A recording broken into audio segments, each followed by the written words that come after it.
Indexed pages होते हैं जो हमें नजर आ रहे होते हैं गूगल में, ठीक है, जो गूगल में अगर हम सर्च इंजन में या बिंग में, अभी तो हम गूगल का देख रहे हैं, यानी कि अगर मैं पिक माई kayak.com ऐसा लिखूं तो ये जितने भी सारे पेजेस है ना, ये इंडेक्स्ड पेजेस।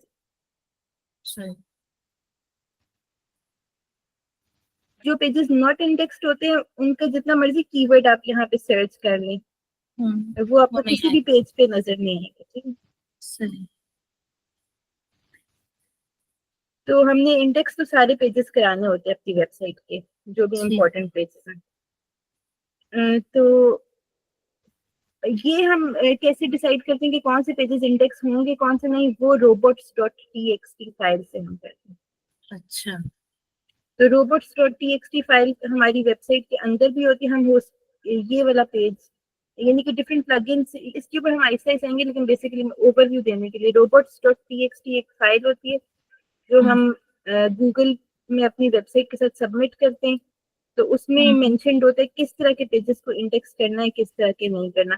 फॉर एग्जांपल जो हमारा लॉगिन पेज होता है WP एडमिन वाला या WP लॉगिन वाला, वो हमने नहीं इंडेक्स करवाना होता। ठीक है। या अगर हमारी कोई वेबसाइट है उसमें कोई बंदा परचेज कर सकता है, यानी कि ई कॉमर्स स्टोर है या कोई डिजिटल प्रोडक्ट्स हम बेच रहे हैं, तो उसमें जो थैंक यू पेजेस होते हैं वो हमें इंडेक्स कराने की जरूरत नहीं है। यूजुअली हम नहीं करवाते क्योंकि उनमें तो प्रोडक्ट का कभी कभी डाउनलोड लिंक होता है, तो वो हमने नहीं इंडेक्स करवाना होता। तो हम कैसे गूगल को बताते हैं कि ये वाले पेजेस नहीं इंडेक्स करना है robots.txt फाइल से। अच्छा। अब जो है, अब हम इस वेबसाइट का देख रहे हैं कि ये 474,000 पेजेस क्यों नजर आ रहे हैं। हम इधर इंडेक्सिंग में पेजेस में गए और अब हम देख रहे हैं कि कहाँ पे ये सबसे ज्यादा पेजेस नजर आ रहे हैं। ये क्रॉल्ड करंटली नॉट इंडेक्स, इस पे मैंने क्लिक किया तो ये जो आपको पेज का स्ट्रक्चर नजर आ रहा है, इसमें ये डिफरेंट डिफरेंट, कभी कभी कोई स्पैम बॉट्स होते हैं जो हमारी वेबसाइट पे अटैक कर रहे होते हैं और इस तरह के लिंक्स क्रिएट कर लेते हैं। डिफरेंट रीजंस हो सकते हैं। कभी वैसे ही अंदर कोई एसईओ प्लगइन्स का कॉन्फ्लिक्ट आ रहा होता है जिसकी वजह से इस तरह की क्रिएट हो जाता है। लेकिन इससे हमें ये नुकसान हो रहा है कि आप गूगल, क्योंकि इनको भी देख रहे हैं, इनको भी क्रॉल करा है, इंडेक्स करने से पहले वो क्रॉल करता है, उसको क्रॉलिंग कहते हैं, और फिर वो डिसाइड करता है कि कौन से इंडेक्स करने हैं कौन से नहीं करने। कुछ हम उसको बताते हैं, कुछ वो खुद डिसाइड करता है। जैसे आपको यहाँ पे नजर आ रहा है crawled currently not indexed, और बाकी why pages aren't indexed, इसमें डिफरेंट एरर्स हैं। कुछ में 404 एरर्स हैं, वो ब्रोकन लिंक्स होते हैं। पेजेस विद रीडायरेक्ट्स कैनोनिक, इससे डिफरेंट रीजंस होते हैं। फिर हम जब हम किसी वेबसाइट का एसईओ ठीक कर रहे होते हैं तो हम इधर आके इन सारी चीजों को एक्सप्लोर करते हैं, इनको वन बाय वन इनको सॉल्व करते हैं कि ये क्यों हो रहा है। तो जो 404 एरर्स होते हैं वो ब्रोकन लिंक्स होते हैं, यानी कि पहले वहां पे उस लिंक पे कोई पेज था, अब वो नहीं है, तो अब वो ब्रोकन लिंक हो गया। तो उसके लिए हमने जो है ना वो बनाना होता है, रीडायरेक्ट बनाना होता है। सही। तो गूगल किस मर्जी से मतलब वो इंडेक्सिंग करेगा, उसकी क्या लॉजिक है? क्या वो मतलब? क्या क्या मतलब वो गूगल, आप कह रही गूगल भी खुद करता है इंडेक्सिंग, हाँ, तो गूगल वो जो उसकी ना, क्या लॉजिक जैसे एआई जनरेटेड कंटेंट होता है आजकल, है? खाली उसके डिफरेंट एल्गोरिदम्स हैं ना जो कि अपडेट होते रहते हैं। तो हाँ। हेल्पफुल कंटेंट एल्गोरिदम है उसका अपडेट, और वो डिफरेंट फैक्टर्स को चेक करता है और उसके मुताबिक रैंक करता है कि इज दिस पेज रैंकेबल और नॉट। अगर उसमें थिन कंटेंट हो, थिन कंटेंट कहते हैं जिसमें बहुत कम वर्ड काउंट हो या फ्लफ हो बहुत ज्यादा, यानी कि एक ही चीज बार बार रिपीट हो रही हो और कोई वैल्यू रीडर को ना मिलती हो, वो असेस करता है उसको। पीपल फर्स्ट कंटेंट होना चाहिए, हेल्पफुल कंटेंट होना चाहिए जिससे रियल वैल्यू मिल रही हो उस टॉपिक पे लोगों को। तो अगर ये सारे क्राइटेरिया मीट ना हो रहे हैं उसकी क्वालिटी गाइडलाइंस के, तो वो उसको इंडेक्स नहीं करता। ये सर्च क्वालिटी रेटर गाइडलाइंस हैं, उसकी, जिससे वो डिसाइड करता है। अच्छा सही।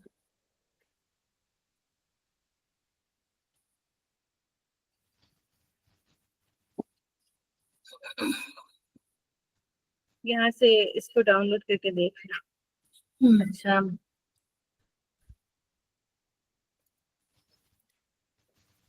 अब हमारे जिसकी वजह से यहाँ पे इस तरह के पेजेस क्रिएट हो रहे हैं, तो फिर हम डिफरेंट प्लगइन्स, ज्यादा टेक्निकल तरीका होता है कि बैक एंड पे जाके होस्टिंग जहाँ पे हमने वेबसाइट की होती है वहीं पर हम मैनुअल तरीके से ये सारी चीजें कर सकते हैं। लेकिन ज्यादातर लोग हर मतलब जितने भी मैंने देखे हैं प्लगइन्स यूज करते हैं। प्लगइन्स से सारी टेक्निकल एसईओ जो होती है वो मैनेज हो जाती है और ज्यादा इजी होती है। तो जैसे ये ऑल, मेरे पास 2 प्लगइन्स इंस्टॉल हुए, all in one SEO, Yoast SEO. इसके अलावा रैंक मैथ भी बहुत अच्छा है, वो ब्लिट्स मैट्रिक्स में यूज होती है।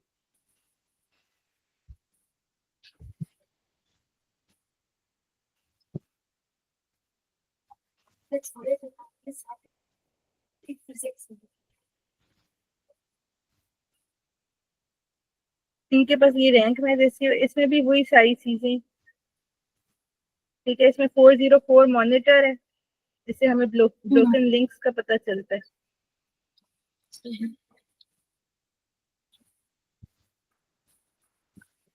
और जहाँ ब्रोकन लिंक्स होते हैं हम उस पर रीडायरेक्ट ऐड करते हैं। ये हमें नजर आ रहा है कि ये ब्रोकन लिंक्स हैं, तो हम इनको कैसे सही करते हैं, हम ये रीडायरेक्शन ऐड कर देते हैं। फॉर एग्जांपल ये हमारा अगर हमें जैसे ये वाला जो ब्लॉग था और ये सेम था, तो हमने इसको, यानी कि हमने लिंक चेंज किया, पहले ये था फिर ये किया, लेकिन अब इस वाले लिंक में ब्रोकन लिंक आ रहा था, तो हमने एक रीडायरेक्शन ऐड कर दी। यानी कि पहले क्या यूआरएल था, उसके बाद अब उसको क्या होना चाहिए, और हम 301 परमानेंट वो करके तो ये ऐड कर देते। फिर अब अगर कोई गलत लिंक जो था जो कि अब चेंज हो गया, उस पर कोई जाता तो ऑटोमेटिकली उस पर चला जाता। यही चीज जो है हम गूगल के अंदर मतलब सर्च कंसोल या जो जो हमारा डोमेन होता है 301 302 में रीडायरेक्ट वहां पे भी ऐड कर सकते हैं। प्लगइन्स में हमारी वेबसाइट के अंदर वर्डप्रेस प्लेटफॉर्म के अंदर ही सारे काम हो जाते हैं। अच्छा।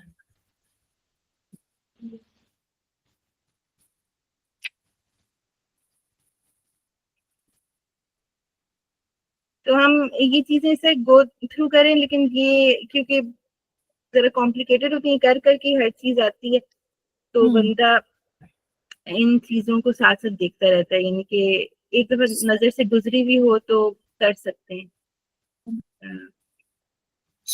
अच्छा, अभी मैंने जो ये मैंने आपको पेजेस दिखाए हैं नॉट इंडेक्स्ड वाले, उसके लिए मैंने इसकी जो रोबोट txt फाइल थी इस वाले प्लगइन से जाके एडिट की है।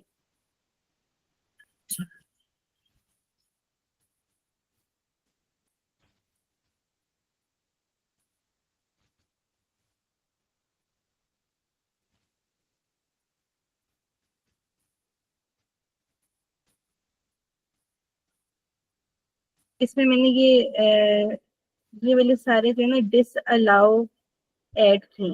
तो अब हर चीज जो है ना चैट जीपीटी से इजी हो गई। मैंने इसमें लिखा कि इस तरह के लिंक्स आ रहे हैं यहाँ पर, तो मुझे क्या करना चाहिए, मतलब मैं किस तरह से एडिट करूं कि वो क्रॉल ना हो। तो उसने जो ना मुझे ये रूल्स बता दी कि robots.txt में ऐड करनी। फिर मैंने कहा कि लेकिन मैं प्लगइन से करेंगे, वैसे तो ये फाइल पीछे हमारी होस्टिंग में पड़ी होती है, हम उसको एडिट करके लगा सकते हैं। मैंने कहा अगर मैं इस प्लगइन से करना चाहती हूँ, ठीक है, मैंने इसका ना स्क्रीनशॉट लेके उसमें अपलोड कर दिया कि ये प्लगइन है मेरे पास, इसके मुताबिक बता दो। ये मैंने उस पर लगाया, तो उसने जो है ना मुझे हर लाइन बता दी कि इस तरह से डिसअलाउ डिसअलाउ ऐड कर दो, और मैंने इस तरह ऐड कर दिया। उसके बाद हम कंफर्म कैसे करते हैं कि ये वाकई हो गया है या नहीं, उसके डिफरेंट टूल्स होते हैं। ये पहले जो है सर्च कंसोल के अंदर ही होता था, रोबोट डॉट, यानी कि हमारे कौन से पेजेस इंडेक्स हो रहे हैं कौन से नहीं। लेकिन अब वो नहीं काम करा तो थर्ड पार्टी टूल है ये, इसका मैंने आपको लिंक भेजा है। इसमें हम कोई भी अपना जो इस तरह का लिंक है,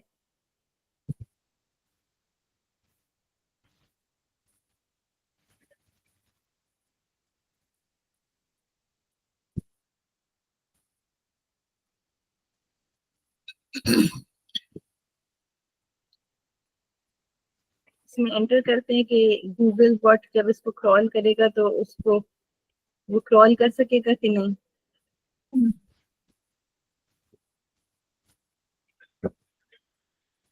तो अभी रिजल्ट अलाउड आ रहा है क्योंकि जो नई रोबोट्स टेक्स्ट फाइल है ना वो अभी सही मतलब उसके अंदर उसने अभी देखी नहीं, वो कुछ दिन लगते हैं उसको। ठीक है, अच्छा। फिर हम टेक्स्ट फिर वो हमें खुद ब खुद वैसे कंसोल में चेंजेस नजर आना शुरू हो जाएंगी। ये यहाँ पे इंडेक्स पेजेस, हम इसको वैलिडेट फिक्स कर देंगे, ये यहाँ से चले जाएंगे और फिर दोबारा से ये क्रॉल नहीं हो सकेंगे पेजेस। सही। तो ये है उसकी बेसिक्स। और बेसिकली ये टेक्निकल एसईओ हर बंदा कर सकता है, मैंने आपको तरीका बता दिया। आपको चीजों का पता होना चाहिए क्या क्या है, और जहाँ पे स्टक हो बंदा चैट जीपीटी से पूछ के तो सारे स्टेप्स को करता जाता है, क्योंकि ये सारी चीजें ऐसी हैं जो अ, इसकी कोई मतलब इसमें बहुत ज्यादा सिनेरियोज हो सकते हैं। तो इसका कोई सेट वो नहीं है स्टेप बाय स्टेप के ऐसे करना चाहिए। आपको बस पता होना चाहिए आपने ये करना है, चीजें क्या देखनी है, और फिर उनके स्टेप्स बंदा इस तरह से इम्प्लीमेंट कर लेता है। ठीक है, सही। तो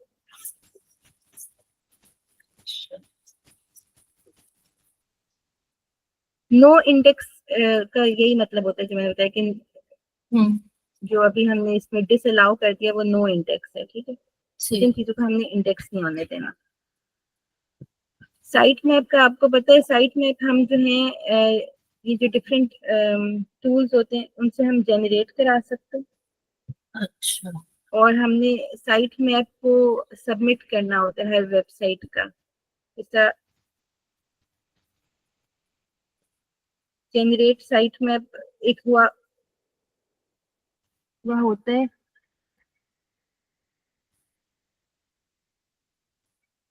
और ये हमारी मेन साइट मैप जो हमारा लिंक होता है ना, इसको हमने अपने सर्च कंसोल में जाके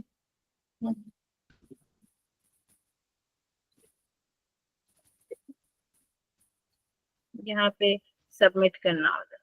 ठीक है, जब हमारे अगर पेज वेबसाइट का स्ट्रक्चर बहुत ज्यादा हम चेंज करते हैं, मतलब पेजेस कौन से कहाँ पे लीड कर रहे हैं वो हम चेंज करें, तो हम एक नया साइट मैप जनरेट करके यहाँ पे आके सबमिट कर देते हैं।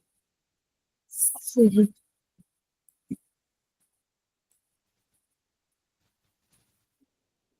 इससे जो है गूगल की क्रॉलिंग में आसानी होती है कि उसमें कौन से पेजेस को कितनी डेप्थ में जाके वो करना है क्रॉल, एक पेज से कितने और लेयर्स नीचे जाना है।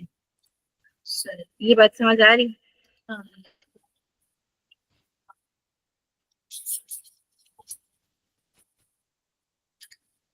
जैसे अभी मेन्यू में ये 4 चीजें हैं, और इसका तो स्ट्रक्चर इतना अच्छा नहीं बना हुआ है इस वेबसाइट का, लेकिन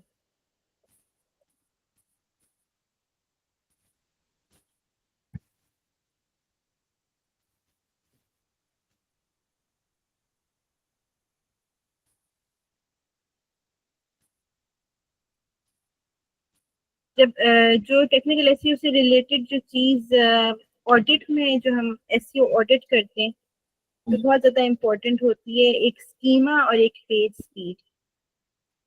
तो हम स्कीमा और पेज स्पीड, अच्छा।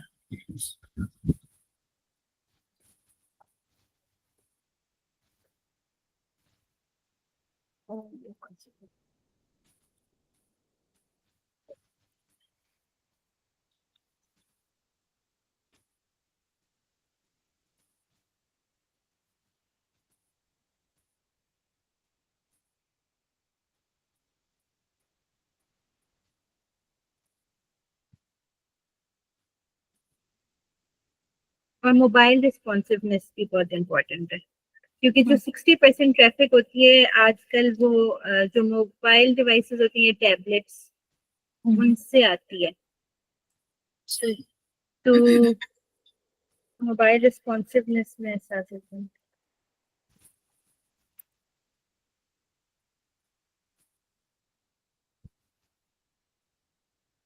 इन सारी चीजों की वही बात है, आपके पास जब नाम पता होते हैं फिर बंदा इस तरह से चेक कर लेता है।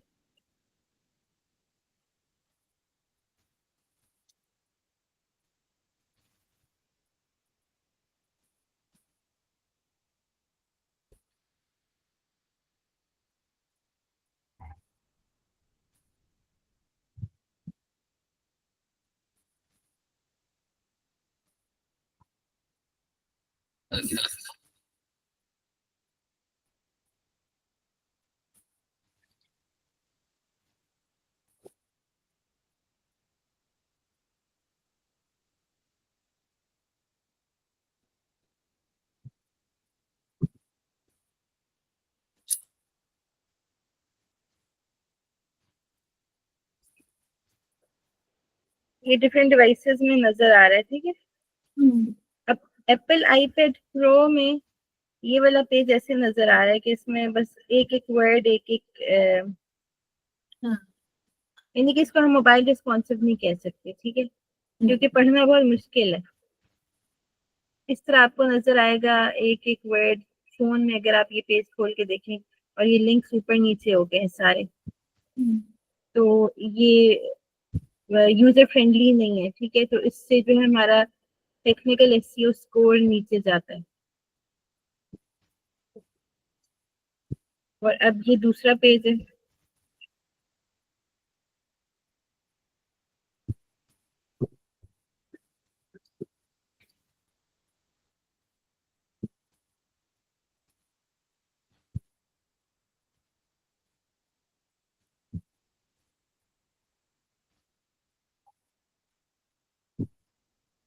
इसमें आपको सही नजर आ रहा है, वो तो ये ऑटोमेटिकली। कहाँ पर आप चेक कर रही हैं, कौन सा टूल है? ये रिस्पॉन्सिव टेस्ट टूल है। इस तरह अच्छा। के बहुत ज्यादा फ्री टूल्स होते हैं, हम मोबाइल रिस्पॉन्सिवनेस ना इससे चेक कर सकते हैं डिफरेंट डिवाइसेस पे। टेलीविजन पे कैसे नजर आएगी, डेस्कटॉप पे कैसे नजर आएगी, टैबलेट पे कैसे, मोबाइल पे कैसे। ज्यादातर जो होते हैं ना हम मोबाइल के लिए ऑप्टिमाइज करते हैं, क्योंकि डेस्कटॉप पे तो सब कुछ सही नजर आ ही रहा होता है। मोबाइल के 60 to 70% यूजर्स होते हैं, तो उसके लिए ऑप्टिमाइज होना बहुत जरूरी है। और अगर इस तरह का पेज हो, जैसे मैंने आपको पहले एग्जांपल दिया, तो उससे जो है हमारा ओवरऑल एसईओ रैंकिंग वगैरह पे फर्क पड़ता है, ठीक है। तो इसको हमें अगर रिस्पॉन्सिव नहीं है तो उसको रिस्पॉन्सिव बनाना होता है। लेआउट्स वगैरह और थीम्स हम फिर उसको एडजस्ट करते हैं कि क्यों ऐसे हो रहा है। यूजुअली कोई प्लगइन होता है जिसकी वजह से, जिसपे वो पेज बना हुआ होता है, जिसकी वजह से ऐसे हो रहा होता है। आजकल हम ज्यादातर वेबसाइट्स अब एआई पे बनना शुरू हो गई हैं। एआई और वर्डप्रेस वेबसाइट्स का आपस में, आपने एआई टूल्स देखे हैं जिससे वेबसाइट्स बन सकती हैं? एक मिनट, क्या कह रही है? लेकिन वो एआई वेबसाइट बिल्डर्स का पता है आपको, आजकल नहीं। तो आ गए का। नहीं। नहीं। नहीं। अच्छा, हमको भी देख लेंगे। एआई वेबसाइट बिल्डर्स में वेबसाइट बनाना तो बहुत आसान हो गई, हर कोई बना सकता, लेकिन उसमें ये बहुत ज्यादा टेक्निकल एसईओ वाली चीजें हम नहीं कर सकते। अच्छा। इसलिए उसकी वजह से हम उसमें लिमिटेशंस आ जाती हैं उसकी रैंकिंग में। और इसलिए हर बंदा मतलब अभी भी प्रेफर करता है, यही कहा जाता है कि वर्डप्रेस पे वेबसाइट में, वर्डप्रेस पे, ये जो वर्डप्रेस है इस पे वेबसाइट बनाने से बहुत हमें फ्लेक्सिबिलिटी मिल जाती है, बहुत से प्लगइन्स हम ऐसे यूज कर सकते हैं, जिसकी वजह से वो पेज रैंक करना इजी हो जाता है।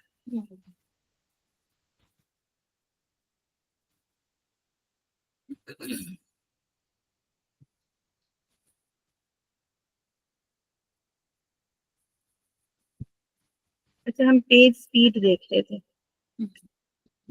ये पेज स्पीड का टूल है, इसका भी लिंक मैंने आपको भेजा है। अच्छा। ये भी बहुत मैटर करती है। ये जो स्पीड इंडेक्स है ना, इसमें 7.9s लिखा हुआ है, इसका 2.5 सेकेंड से कम होना चाहिए। अच्छा। इस स्पीड का मतलब है कि जब हमने लिंक को एंटर किया, वहां से लेकर पेज लोड होने तक का जो टाइम है वो कितना होता है। तो इसका मोबाइल पे 7.9 सेकेंड्स आ रहा है और डेस्कटॉप पे 2.6। डेस्कटॉप पे ठीक है, लेकिन 2.5 से कम होना चाहिए। अच्छा। तो ये हम किस तरह सही करते हैं, ज्यादातर जो है ये पेज को ऑप्टिमाइज ही करना होता है। जो यानी कि पेज में जो एलिमेंट्स हैं वो हम देखते हैं। ज्यादा जो मसला आ रहा होता है वो जो इसके अंदर इमेजेस हमने यूज की होती है ना किसी भी पेज पर, उसकी वजह से होती है। अगर इमेजेस को ऑप्टिमाइज, अब देखिए यहाँ पे ये छोटी छोटी नजर आ रही हैं, लेकिन अंदर जो पीछे से ये पड़ी हुई होंगी, इनका साइज शायद बड़ा हो।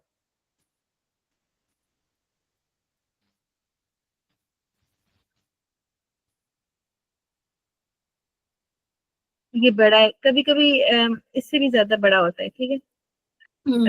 जब बड़ी इमेज होती है उसका वो ऑब्वियसली टोटल साइज जो होता है इमेज, यानी जो जो एमबीज या केबीज में जो उसका होता है वो ज्यादा होता है। तो जब बहुत ज्यादा हमने बड़ी इमेजेस एक पेज में डाली हुई होती हैं, उससे बहुत ज्यादा फर्क पड़ता है। तो पेज स्पीड को ऑप्टिमाइज करने का सबसे इम्पोर्टेंट तरीका होता है, वो भी हम मैनुअली भी कर सकते हैं इमेजेस के साइज छोटे, लेकिन प्लगइन्स होते हैं इमेज ऑप्टिमाइज करने के, वो हमारे हर पेज के मुताबिक जो है ना इमेजेस को ऑप्टिमाइज कर देते, साइज ऑप्टिमाइज कर देते, फाइल साइज।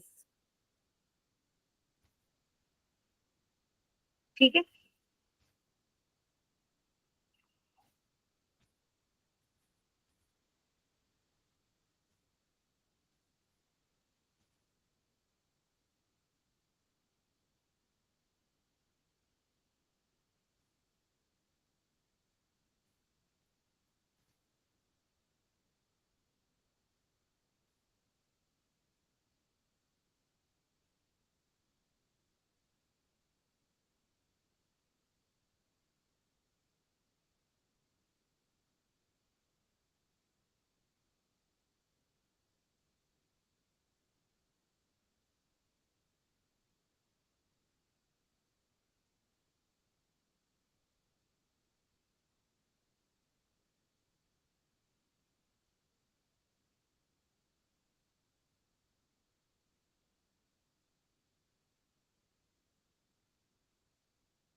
हेलो। हेलो। जी, वो आपका स्क्रीन कहाँ होता है?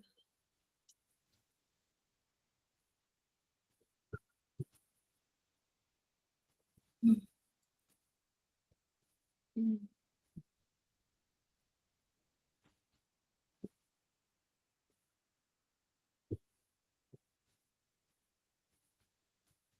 मैंने अभी क्या एक बात आपको बताई है, उसके बारे में क्वेश्चन। और दूसरा, हाँ, इसमें थीम के ऊपर होता है कि कौन सी थीम से हमने वेबसाइट बनाई हुई है और उसमें कौन सी स्क्रिप्ट्स यूज हो रही हैं, एडिशनल स्क्रिप्ट्स या कोडिंग हमने तो नहीं ऐड की हुई। जो कुछ लोगों ने अपनी वेबसाइट को बहुत स्टाइलिश और फैंसी बनाने के लिए वो जावा स्क्रिप्ट और इस तरह की स्क्रिप्ट्स ऐड कर देते, कोडिंग एडिशनल, जिससे वेबसाइट की वो अच्छी तो लग रही होती है लेकिन लोडिंग स्पीड स्लो हो जाती है। तो मतलब वेबसाइट बिल्कुल बेसिक हो, उससे कोई वो ज्यादा बेहतर है। हालांकि अच्छी आजकल बहुत ज्यादा थीम्स आ गई, लाइट वेट थीम्स, अच्छा। एस्ट्रा, ब्लॉक्सी। एस्ट्रा हम्म, सबसे अच्छी है, उसके ऊपर वेबसाइट्स बन जाती हैं, बहुत अच्छी लग रही होती हैं और लाइट वेट होती है और आपकी पेज स्पीड नहीं खराब होती। तो ये सारी चीजें हमने माइंड में रखनी होती हैं। अगर कोई हमारे पास क्लाइंट आता है, वो कहता है कि हमारा टेक्निकल एसईओ करो और हम देखें उसकी स्पीड, लोडिंग स्पीड कम है ज्यादा है, तो हमने ये सारी थीम, शायद हमें वेबसाइट उसके लिए डिजाइन करनी पड़े अगर उसने बहुत ज्यादा उसको कस्टमाइज किया हुआ है चीजों से। हम्म, और हम ये कंप्रेस इमेज टेस्ट करने के प्लगइन्स होते हैं। प्लगइन्स हम अपनी किसी भी जो हमारा वर्डप्रेस होता है उसमें प्लगइन्स हर तरह के आजकल हर चीज के प्लगइन्स होते हैं। बंदा जैसे ये नजर आए सबसे पहले इमेज ऑप्टिमाइजेशन वाला, और इसके 900,000 हम इस तरह से मतलब देख लेते हैं ना आइडिया लेने के लिए ये कौन सा प्लगइन अच्छा है। अब इसका 900,000 प्लस एक्टिव इंस्टॉलेशन हैं और 4 स्टार से ज्यादा है। उसका मतलब है कि ये रिलायबल होगा, यूज कर सकते हैं। इसको इंस्टॉल करके फिर इसको यूज करके हम अपनी पूरी वेबसाइट पे इम्प्लीमेंट कर सकते हैं कि सारी इमेजेस ऑप्टिमाइज हो जाए। सही। इस तरह की डिफरेंट टेक्निक्स यूज करके हम पेज स्पीड ऑप्टिमाइज कर देते हैं। और स्कीमा आजकल बहुत इम्पोर्टेंट हो गया, खासतौर पे एआई जब से आया है, एआई पे रैंकिंग वगैरह के लिए उसमें बहुत ज्यादा इम्पोर्टेंट होता है कि स्कीमा आपने वेबसाइट के पेजेस पे इंस्टॉल किया हुआ। ये भी टेक्निकल तरीके से भी ज्यादा हो सकता है। इसी तरह थीम पे जाके ये जो आपकी थीम होती है इसमें थीम फाइल एडिटर,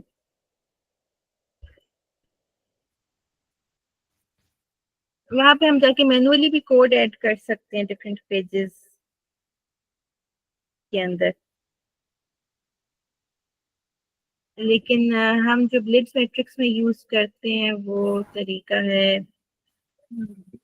ये रैंक मैथ के अंदर। तो स्कीमा हाँ, इसके अंदर ये जो हमारी स्कीमा क्या देखता है, क्या बेसिकली क्या चीज चेक कर रहा है स्कीमा? अच्छा स्कीमा ऐसा मैंने शुरू में बताया था लेकिन एक मिनट।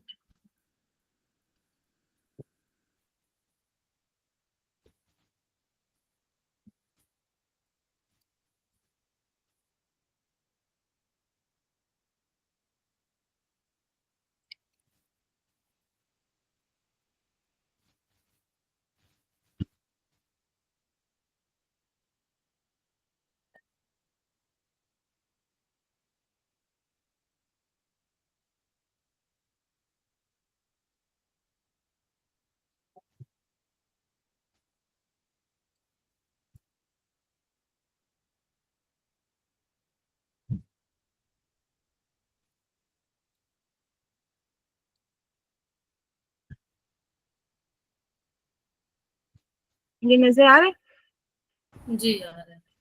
इस तरह ये JSON कोड होता है, यानी कि मशीन रीडेबल कोड किसी भी चीज को बताने का। हम्म। हम्म। तो अगर आपने अपनी वेबसाइट में लिखा हुआ है कि हमारा एक ब्यूटी सैलून है और वो मंडे टू सैटरडे ओपन होता है और स्पेसिफिक सर्विसेज हैं इस एरिया में मियामी में, तो गूगल को शायद नहीं पता चले। ठीक है, अगर वेबसाइट में वैसे ही एज टेक्स्ट मेंशन्ड है, वो तो हम लोगों के लिए तो हम एज ए टेक्स्ट मेंशन करते हैं ना, लेकिन हमने गूगल को अंडरस्टैंड कराने के लिए और एआई टूल्स को जैसे चैट जीपीटी को पायलट एआई हम्म। ओवरव्यू जेमिनाई वगैरह उनको पता चले कि हमारा बिजनेस क्या करता है, उसमें हम ये स्कीमा मार्कअप ऐड करते हैं। इसको जनरेट करने का मैनुअल तरीका होता है, चैट जीपीटी से आप करवा सकते हैं कि मैंने ये चीज है इसका स्कीमा बना के दे। जैसे ये एक एग्जांपल है आपके सामने। और दूसरा आसान तरीका है कि आप प्लगइन्स यूज कर लें, जैसे हम यहाँ पे रैंक मैथ प्लगइन यूज करते हैं। जैसे हर ब्लॉग आर्टिकल में ये देखिए आर्टिकल ब्लॉग पोस्टिंग का स्कीमा ऐड हुआ है। बेसिकली ये सिर्फ समझने की चीजें इनको हम इम्प्लीमेंट कर रहे होते हैं अपने ब्लॉग में ताकि हमारी रैंकिंग बेहतर हो, विजिबिलिटी बेहतर हो। बहुत सी चीजें बाय डिफॉल्ट कोई भी होती है, हमने उनको सिर्फ ऑप्टिमाइज करना होता है और बेहतर बनाना होता है। तो आजकल एसईओ के प्लगइन्स आ रहे हैं, इनमें ये सारी इंपॉर्टेंट चीजें ऑलरेडी इंक्लूडेड होती हैं। जब आप उनको इंस्टॉल कर देते हैं तो वो सारी चीजें बस उनको ऑन हम करते जाते हैं, टर्न ऑन हर जगह वो ऐड होती जाती हैं। फिर हमने अगर उसमें मैनुअली कुछ चेंजेस करनी पड़े, अगर कोई मतलब खराबी नजर आ रही हो जैसे पेज स्पीड मोबाइल रिस्पॉन्सिवनेस में, तो उसको हम ऑप्टिमाइज करते जाते हैं चीजों को। अच्छा, ये वर्डप्रेस बेसिकली आपके लिए ना फ्री टूल है? वर्डप्रेस हाँ, फ्री होता वर्डप्रेस फ्री बिल्कुल मौजूद है, उसकी वर्जन जिसमें आप फ्री वर्डप्रेस पे अगर प्रैक्टिस करनी है तो ब्लॉग बना सकते हैं। एक है wordpress.org और एक है wordpress.com। कंपनी सेम है, लेकिन इनमें से एक जो है ना फ्री है और एक पेड है। अच्छा, ठीक। ये देख लें आप, मुझे नहीं पता इसमें से फ्री वाला कौन सा है, मेरे ख्याल से ORG वाला फ्री है, उससे बंदा प्रैक्टिस कर सकता है। अंदर बिल्कुल इस तरह का इंटरफेस मिल जाता है और उसमें प्लगइन्स ऐड कर सकते हैं। लेकिन उसका ये होता है कि उसमें डोमेन आप अपना नहीं, .com डोमेन नहीं ऐड कर सकते। जो भी आपकी वेबसाइट होगी उसमें मतलब जो भी नाम आपने रखा जैसे plumbingpros.wordpress.org, ठीक है, इस तरह का आपको एड्रेस बनेगा। हम्म।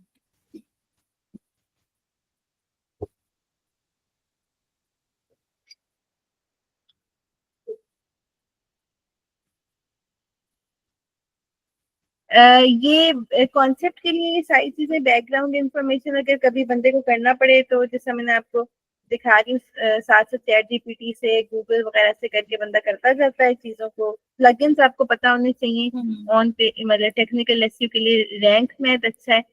अगर ये लें तो इसमें हर चीज ही तकरीबन खुद कवर हो जाती है, लेकिन इसमें कुछ फीचर्स प्रो हैं यानी कि पेड है, ठीक है। अक्सर मतलब हर प्लगइन की कुछ वर्जन यानी कि कुछ पार्ट जो होता है वो फ्री होता है और कुछ फीचर्स उसके पेड होते हैं, इसलिए हम कॉम्बिनेशन ऑफ प्लगइन्स यूज करते हैं ताकि कुछ में से हमें कुछ फ्री मिल जाता है, कुछ किसी में से कुछ फ्री मिल जाता है, तो इस तरह हमारा काम हो जाता है पूरा। अब ऑल इन वन एसईओ में कुछ फीचर्स हैं जो कि फ्री हैं और जो उसमें फ्री नहीं है वो योस्ट में है फ्री, तो हम इन दोनों की कॉम्बिनेशन से काम करें इस वाली वेबसाइट। जो ब्लिट्स मैट्रिक्स है उन्होंने इसके रैंक मैथ का पेड वर्जन दिया हुआ है, रैंक मैथ प्रो, इसलिए उनके पास इसके सारे फीचर्स ओपन है, इसलिए इन्होंने सिर्फ एक ही मतलब प्लग इन रखा हुआ है अपने सारे कामों के टेक्निकल एसईओ के। सही। जब आप अपवर्क में जॉब ढूंढते हैं तो जो ज्यादातर जॉब्स होती हैं वो आपसे ये मतलब ऑन पेज एसईओ नहीं एक्सपेक्ट कर रहे होते, वो बहुत ज्यादा फाइवर पे भी अगर गिग बनाते हैं तो वो ऑन पेज एसईओ की ज्यादा होती है। अगर कोई बंदा कह रहा है कि सारा एसईओ का काम आपको करना हो इस तरह, तो आपको थोड़ा बहुत आइडिया हो इन चीजों का, तो मतलब जितनी चीजें मैंने बताई हैं अगर आप इसको फॉलो करें तो आप ये सारी चीजें इम्प्लीमेंट कर सकते हैं। प्रैक्टिस से बंदा इम्प्रूव होता जाता है। हर वेबसाइट पे सिनेरियोज डिफरेंट होते हैं, उसके मुताबिक आपको नए सॉल्यूशंस ढूंढ के तो इम्प्लीमेंट करने होते हैं। लेकिन जनरली यानी कि काफी ज्यादा जो काम हो रहा है एसईओ का वो ऑन पेज और ऑफ पेज का हो रहा है। ऑफ फाइबर पे अगर आप देखें तो ऑफ पेज एसईओ की बिल्कुल अलग गिग्स होती हैं और ऑन पेज एसईओ की बिल्कुल अलग गिग्स होती हैं, और टेक्निकल का तो मैंने नहीं देखा कि कोई इस तरह से कर रहा हो। तो अपवर्क में वो कहते हैं एसईओ स्पेशलिस्ट वही होती है जिसमें वो एक्सपेक्ट कर रहे होते हैं कि आपको तीनों चीजें आती हैं, और वरना जो है वो on going on page SEO blog articles और प्लस एसईओ के लोग ढूंढ रहे होते हैं। तो बंदा कह सकते हैं हाँ हम ऑन पेज भी कर लेंगे और ये सारी चीजें प्लगइन्स वगैरह से कर लेते हैं। तो इसमें मेरे ख्याल से जो इम्पोर्टेंट चीजें थी फिलहाल इसकी कवर हो गई। मैं आपको स्कीमा का बता रही थी कि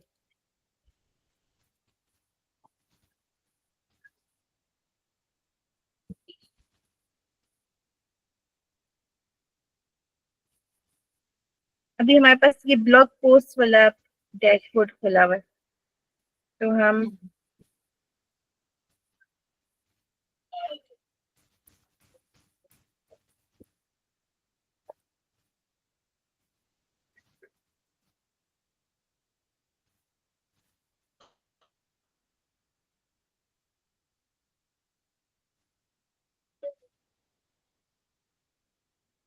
ये रैंक मैथ है, इसमें ये स्कीमा है, ठीक है। हर पोस्ट के साथ हम स्कीमा ऐड करते हैं। अगर हम स्कीमा जनरेटर में जाते हैं तो जो हमारा होम पेज होता है ना, उसमें हमने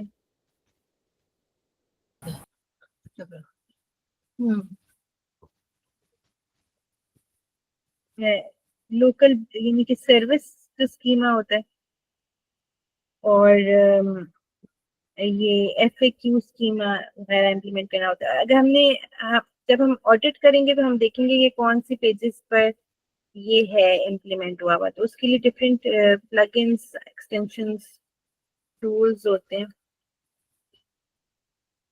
तो ये एक एक्सटेंशन है डिटेल, इसका नाम है डिटेल। आप अपने पास Ahrefs, MOZ और इस तरह की जो SEO एक्सटेंशन है वो इंस्टॉल करें, तो इसमें स्कीमा हमें नजर आता है कि कौन सा इम्प्लीमेंट हुआ है, कौन सा नहीं। इसका फायदा ये होता है कि आपका जो कंटेंट है किसी भी पेज का, उसकी जो इम्पोर्टेंट इंफॉर्मेशन है, जो रैंक करवाती है, जो गूगल को बताती है, AI सर्च इंजन को, कि आप क्या चीज कर रहे हैं, वो उनके लिए क्लियर हो जाती है। और रैंक करना, आपको मतलब अगर आपके कॉम्पिटिटर ने ये वाली चीजें नहीं की हुई और आपने की हुई है, तो रैंकिंग मतलब आप उनको बीट करना आपके लिए इजी हो जाता है।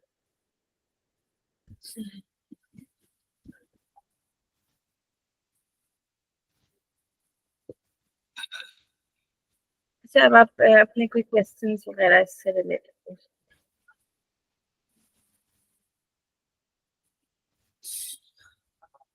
404 है एरर्स। क्या है 404? क्या कहती हैं? देखिए, मैंने रीडायरेक्ट वगैरह भी आपको बता दिए थे, सारी चीजें। सही। तो बेसिकली ये बैकएंड वाली चीजें हैं ना, एक वेबसाइट के पीछे जो काम चल रहा हाँ है, हाँ, ये बहुत उसके टेक्निकल ऊपर। चीजें हैं सारी, ठीक। जिसके ऊपर वो बनी हुई है, वो उसकी उसका हाँ, फ्रेमवर्क कैसा है। जब जैसे ये ऑफ पेज कहलाएगा या ऑन पेज?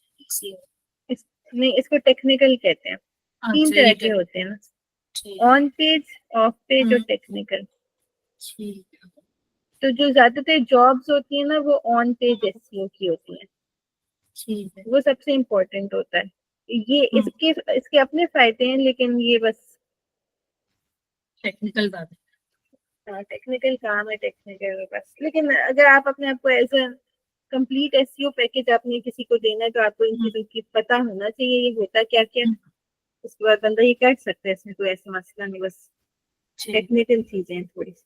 सही सही।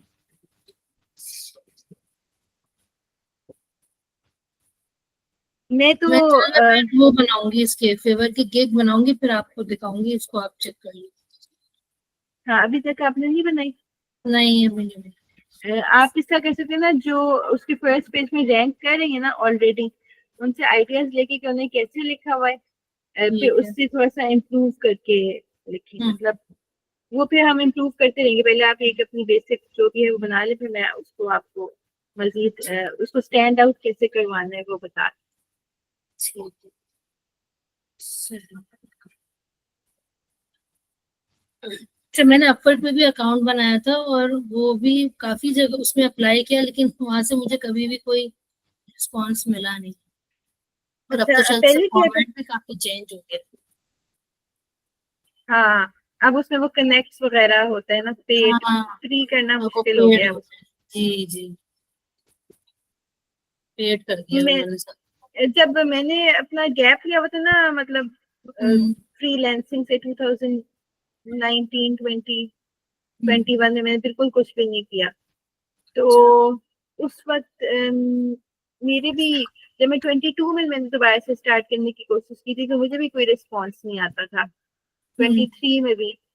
लेकिन अब मैं, क्योंकि वो काम कर रही हूँ फेसबुक से, वो जॉब मुझे मिली थी, तो हम्म, अब मेरे पास करंट एग्जांपल्स बहुत ज्यादा हैं। मैं मतलब अब अपना प्रपोजल जब हम इस तरह लिखते हैं ना, we are working with this और ये हम कर रहे हैं, और उसके स्क्रीनशॉट्स लगा दें कि ये हमने किया है, ये किया है, सही। तो रिस्पॉन्स रेट आपका बहुत इंक्रीज हो जाता है। तो असल बात मैं आपको ये बताना चाह रही हूँ कि अगर आप नहीं भी कर रहे, तो हम्म, आप कह सकते हैं, मतलब अपना प्रपोजल को कंपेलिंग बनाने के लिए ना, जैसा अगर मैं आपको कुछ चीजें बता रही हूँ तो मैं अपने कोई प्रपोजल्स भी आपसे शेयर कर लूंगी, तो उसमें बंदा बस कॉन्फिडेंस अपने आप के अंदर ले आए कि मैं कर लूंगा, जब मुझे ये ऑर्डर मिलेगा मैं कर लूंगी, और लिखे ऐसा कि हम कर रहे हैं, ठीक है। उससे ये होता है कि जवाब आ जाता है, सही। बंदा एग्जाम्पल्स अपने फिर ऐड ऐसे कर लेता है। जब मैंने फाइवर में सबसे पहले वीडियो एनिमेशन 2014 में गिग्स बनाई थी, तो अच्छा। मैंने ना तब एक एफिलिएट मार्केटिंग का कोर्स किया था। तो उसमें उन्होंने बताया था कि आपने एड्स बनाने मार्केटिंग करने के लिए तो इस तरह एनिमेशन टूल्स बताए थे, नाम सिर्फ बताए थे, ये होता है इससे बना लें ये बना लें, ठीक है। मुझे बस उसमें ना इंटरेस्ट हो गया, मैंने यूट्यूब से थोड़ा सा देखा वीडियो स्क्राइब कैसे यूज करता है कोई, उसके ट्यूटोरियल्स थोड़े बहुत, मतलब कैसे मुझे आइडिया हो गया, मैंने इंस्टॉल कर लिया उसका ट्रायल, तो बहुत इजी लग रहा था मुझे यूज करना। लेकिन मैंने ना उसका कुछ प्रैक्टिस नहीं की, कोई एनिमेशन वीडियो नहीं बनाई, मैंने ना उसका गिग बना ली और फिर छोड़ दी। 2-3 महीने बाद मुझे उसमें ऑर्डर जब आया तो फिर मैंने, ऑर्डर तो आ गया था तो फिर मैंने ना देख देख के यूट्यूब से बना के दी। थोड़ा टाइम लगा मुझे, लेकिन और बिल्कुल उसमें परफेक्ट सिंक्रोनाइजेशन नहीं थी कि एनिमेशन चल रही थी तो गैप गैप से वॉइस ओवर की आवाज आई। लेकिन वो क्योंकि हमने इतना सस्ता, शुरू में जब हम सर्विस लगाते हैं इतनी सस्ती होती है बाकी लोगों से कि वो 5 स्टार रिव्यू मुझे मिल गया, फिर इस तरह 3-4 दफा किया, फिर मैं इम्प्रूव होती गई। तो बेसिकली जब और मैंने पोर्टफोलियो, जब मुझे कोई कहता था ना कि आपने पहले कौन सी वीडियोस बनाई नहीं, तो मैं जो दूसरी गिग्स थी ना फाइवर पे उसी तरह की एनिमेशन की वो मैंने डाउनलोड कर ली थी, वो मैं उनको दिखा देती। अब इतनी सारी गिग्स है, उनको तो नहीं पता ना कि ये मैंने खुद बनाई थी कि नहीं। सही। ऐसा करना पड़ता है थोड़ा बहुत, आपको अपना पोर्टफोलियो या तो खुद बनाए, और अगर आपके पास टाइम नहीं तो आप दूसरों की, आपका आपको पता होना चाहिए आप ऐसा कर बना लेंगे, और फिर आप किसी और का बना बनाया आइटम को पोर्टफोलियो में यूज करके तो दिखाते हैं, और फिर इस सही। तरह से काम शुरू कर सकता है बंदा। सही।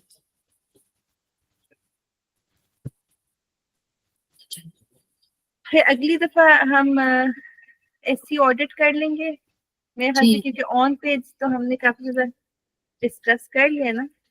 है। तो फिर मैं आपको ये बस थोड़ी चीजें थी टेक्निकल टर्म्स वो ऑडिट में आती तो समझ ना आती, इसलिए मैंने कहा आज इसको कवर कर लेते हैं चीजों को। ठीक है।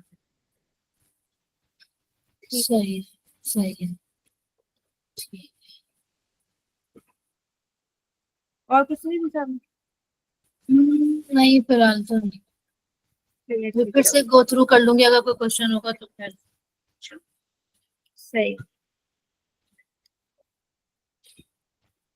अल्लाह हाफिज। चलो, अल्लाह हाफिज। हाँ हाँ।